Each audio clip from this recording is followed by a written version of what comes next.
বিরাজমান ছিল, সেই একতা কারা নষ্ট করলো? সেই হিসাবে আমি আপনাদের সামনে সর্বপ্রথম কোরআনের কিছু আয়াতের দৃষ্টান্ত পেশ করতে চাই।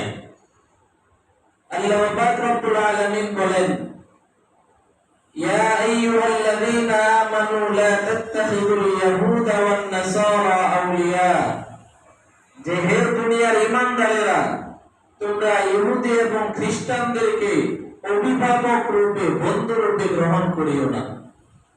আরেক আয়াতে আল্লাহ তাআলা বলেন যে তোমরা কি মনে করতেছো যে তোমরা তাদের সাথে চলাফেরা করবা, বন্ধুত্ব গ্রহণ করবা, আর তারা তোমাদের উপর সন্তুষ্ট হয়ে যাবে? এটা কোনোদিন সম্ভব হবে না। আল্লাহ তাআলা স্বয়ং কোরআনের আয়াতে বলেন, ওয়ালান তারদা আনকাল ইয়াহুদু ওয়ালান নাসারা হাত্তা তাত্তাবিআ মিল্লাতাহুম ওয়ালান তারদা, ততক্ষণ পর্যন্ত তোমাদের উপর খুশি হবে না, সন্তুষ্ট হবে না। ওয়ালান তারদা আনকাল ইয়াহুদ ওয়ান নাসারা হাত্তা তাত্তাবিআ মিল্লাতাহুম, দুনিয়ার ইহুদি এবং খ্রিস্টান এরা তোমাদের উপর ততক্ষণ পর্যন্ত খুশি হবে না যতক্ষণ না তোমরা তাদের ধর্মে প্রবেশ করো, যতক্ষণ তোমরা তাদের ধর্ম গ্রহণ না করবা, ততক্ষণ পর্যন্ত কোনোভাবেই দুনিয়ার ইহুদি এবং খ্রিস্ট জগৎ তোমাদের উপর সন্তুষ্ট হবে না। বুঝতে পেরেছেন? কতক্ষণ পর্যন্ত ইহুদি খ্রিস্টানরা আমাদের উপর সন্তুষ্ট হবে না? বলেন, যতক্ষণ পর্যন্ত আমরা তাদের ধর্ম গ্রহণ না করব। একজন বুঝা মানুষ চেনেন?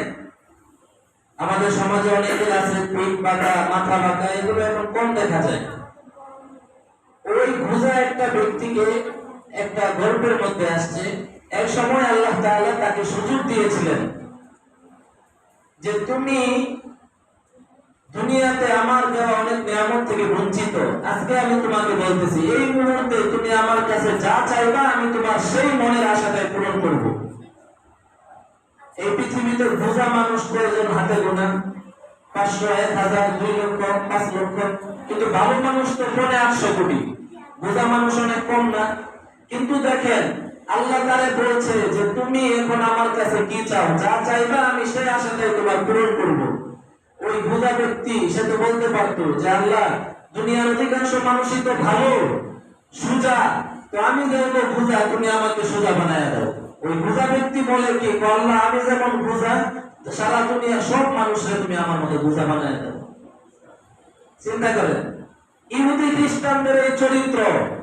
তারা এই পৃথিবীতে গুটি কয়েক ইহুদি আছে, পৃথিবীতে 1 থেকে 1.5